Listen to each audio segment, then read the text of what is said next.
If acting naturally is actually possible, in openness we confess a vulnerability. We use artillery willfully, skillfully, crafted and adapted by experience, on the fence, listening in past tense, people's potions, emotions in motion, moving and grooving under cover, releasing from fear of the other.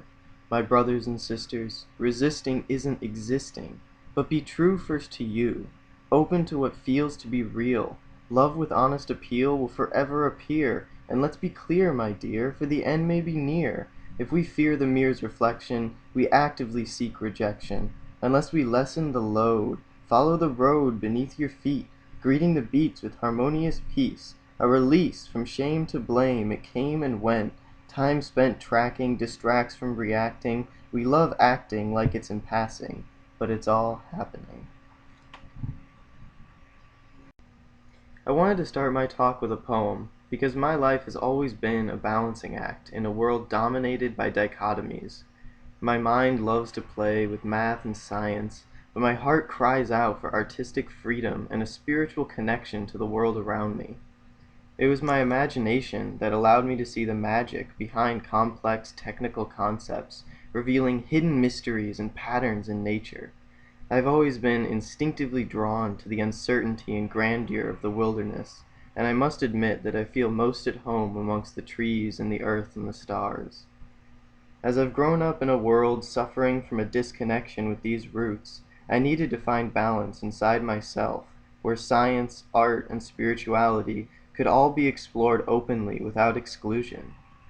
Balancing rocks became a practice of meditation for me, allowing me to temporarily harmonize physical forces in a state of dynamic equilibrium, and you can see some of the examples of my work here. I'm sharing this with you because I believe that if as a species we can harmonize with these natural processes, we will go so far beyond sustainability and into a world of abundance. So how can we go beyond sustainability?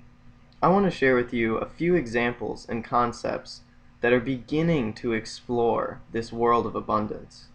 Earthships are an example of one idea that evolved from the desire of one architect, Michael Reynolds, to design houses that actually care for people and provide essential human needs like food, water, shelter, and energy. He has created whole communities of these earthships in Taos, New Mexico, and at sites all over the world, where people have been thriving in the middle of harsh environments and desert climates for over 30 years. Permaculture goes beyond the built environment and has created a design system that is based on 12 simple principles. Observe and interact with nature. Catch and store energy. Obtain a yield. Apply self-regulation and accept feedback. Use and value renewable resources. Produce no waste. Design from patterns to details. Integrate rather than segregate. Use slow, small solutions. Use and value diversity. Use edges and value the marginal. Creatively use and respond to change. It's a little overwhelming and a lot to take in at once, but let's move forward and I'll explain more about these concepts and principles as we go. So let's begin with earthships. What's so special about these earthships? Well, these buildings are passively heated and cooled by the sun and earth. They collect enough rainwater to be completely off any grid in the middle of the desert.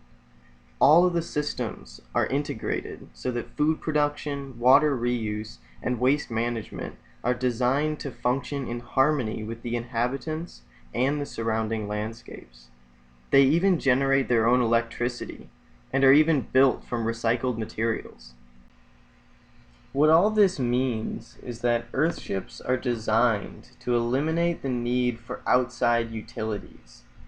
Food is even produced indoors year-round, and the shelter actually provides for the needs of the inhabitants.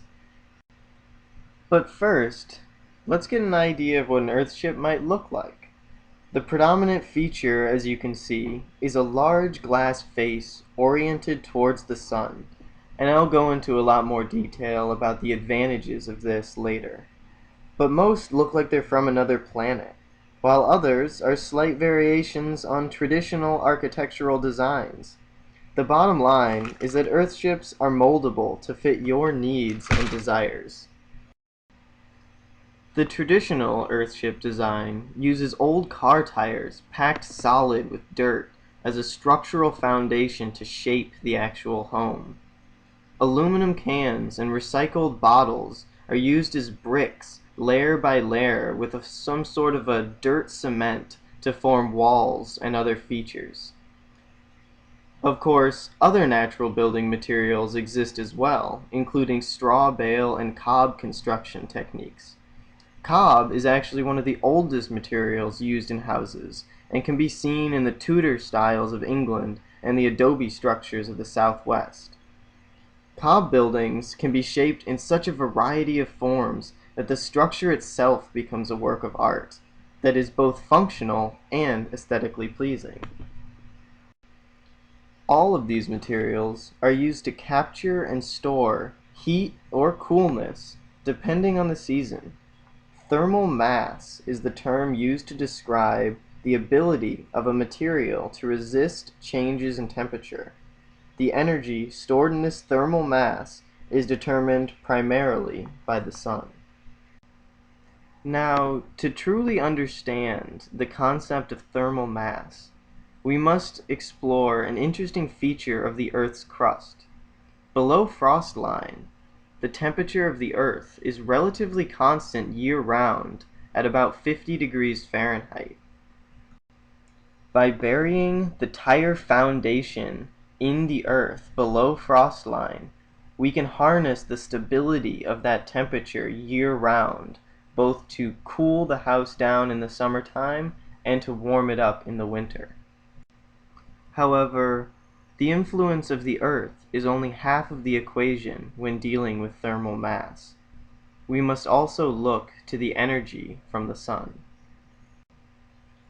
In the winter, sunlight shines deep into the Earthship and heats the packed tire foundation. At night, that heat is radiated back into the living space. In the summertime, sunlight is reflected by the angle of the glass, allowing the shaded tires to maintain cool temperatures, the same way a cave maintains stable temperatures year-round. The thermal mass of the building materials stays cool in the summer and warm in the winter. The glass face of the Earthship is responsible for regulating sunlight throughout the year, but it also creates an indoor space ideal for growing plants in an indoor greenhouse corridor. Of course, there are more traditional approaches to harnessing energy from the sun, so let's take a closer look at how energy is generated on site in an Earthship design. Photovoltaic panels transform photons of energy from the sun into electricity, while solar thermal panels are used to heat a fluid like water or air to be used elsewhere in the building. Utilizing solar energy on site has the additional advantage of creating a distributed network of energy generation that can act like a buffer to fluctuations in the grid energy demand, reducing strain on the system and increasing efficient energy distribution. Solar thermal forms of energy capture are often much more efficient in terms of total energy conversion compared to photovoltaics, because losses associated with the conversion from sunlight to electricity are primarily due to the generation of heat. Thus, sunlight is much easier to transform and store as heat, but electricity may be more useful, despite the need for batteries. Another form of energy capture is wind energy. Like solar energy, this form of energy generation is also particularly sensitive to location and orientation. Thus, attention must be paid to wind patterns, and often more centralized systems are more efficient. However, There are other ways of utilizing wind energy besides using a turbine and battery to generate and store electricity. Windmills are traditionally used to pump water and store energy by holding water at a higher elevation. The potential energy contained in the elevated water can then be used when needed to provide pressurized water throughout a property or landscape. An interesting connection can then be made to water-powered energy systems. Water wheels and hydroelectric dams are used to capture energy from falling water, and with the wind system we've just described, we can store water at a higher elevation. Therefore, we can also use the elevated water to turn our water wheel, generating continuous mechanical forces or electricity generation. All of these on-site energy systems build resilience because the generation, storage, and end uses of the energy can all be designed to function together in an integrated system that improves efficiency and creates multiple functions and connections between features. As an example of how we can stack functions and create diverse connections between elements of a system, we can look closer at how an Earthship integrates food, water, and waste systems, and we can begin to see how natural processes can be used to help support human habitation. To explore this, let's follow the water through the Earthship system. The roof is designed to catch rainwater as it falls and directs the flow into storage tanks called cisterns. The water can then be filtered and used as potable water in the sinks and showers. After use, the potable water becomes gray water and drains to the botanical cell located just inside the greenhouse glass facade facing the sun. The gray water is filtered by the plant roots and associated microorganisms so that the water can be reused to flush the toilets. Black water from the toilets is then utilized as fertilizer for the surrounding non-edible productive landscape. Additional features of the waste system include elements like constructed wetlands and floating rafts planted with remediative crop species. There is also a distinction to be made between the different types of decomposition. During aerobic decomposition, there is an abundance of oxygen and a diverse variety of different species of organisms that thrive by metabolizing organic waste materials.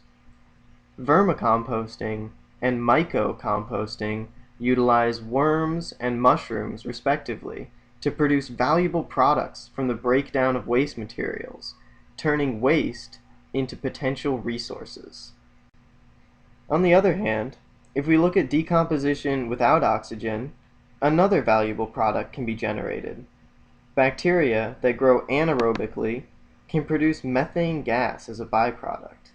Now, methane is a harmful greenhouse gas, but it can also be combusted as an additional source of energy generation on site.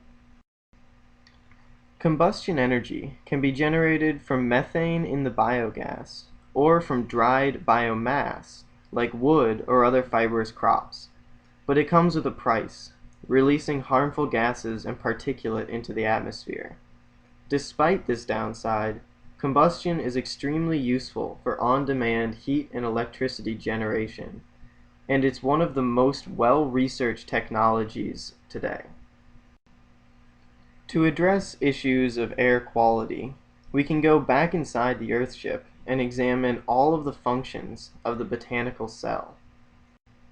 Not only does the botanical cell filter gray water for reuse flushing toilets, but as plants grow in the soilless garden beds, they remove carbon dioxide and particulates from the air while producing edible food crops year-round in the indoor system. This single feature captures energy from the sun, cleans the air, filters gray water, and produces food directly inside the home. We can even boost the production by integrating with aquatic systems that produce fish. Aquaponics is a technique used to cultivate fish and edible crops together in the same system. Fish can be valuable allies to an indoor food, water, and waste system. They provide an additional source of food high in protein and produce wastes that fertilize the aquatic environment and the plants in the botanical cell. Algae, shellfish, crustacean, reeds, and other aquatic species can all be grown in conjunction with these systems to create a diverse ecosystem that supports itself while feeding on the household wastes. This is an example of stacking functions and building relationships between design elements. If we step outside the Earthship, we can use these same design principles to cultivate productive forest systems using perennial species of trees, shrubs, herbs, ground covers, root crops, and climbers that mimic the successional layers of natural forested systems. We build connections between nitrogen-fixing trees and fruit trees, between birds and pest-controlling species and pollinators, to increase fertility of the soil through biological diversity and species stacking over time. We can learn from natural systems how native species interact and regulate the ecosystem dynamics, and we can apply these concepts to cultivated systems, creating regenerative abundance that increases in yield every season. When we move into this scale of designing landscapes, permaculture provides a useful method of zoning that organizes and harmonizes different sections of a property. Permaculture zones are flexible and site-specific, but there are more general guidelines that group zone functions based on frequency of use, maintenance, and production. Zone 0 is the actual home or human residence, and many of the Earthship concepts apply to this zone. Zone 1 includes vegetable and herb gardens, greenhouses, worm farms, and other features that require close attention. Zone 2 extends into perennial food forests, small animal habitats, and aquatic systems. These features require less attention, but are also attractive to draw people out of the house and into the landscape. Zone 3 becomes a location for larger crop production, lakes, and grazing land for larger animals.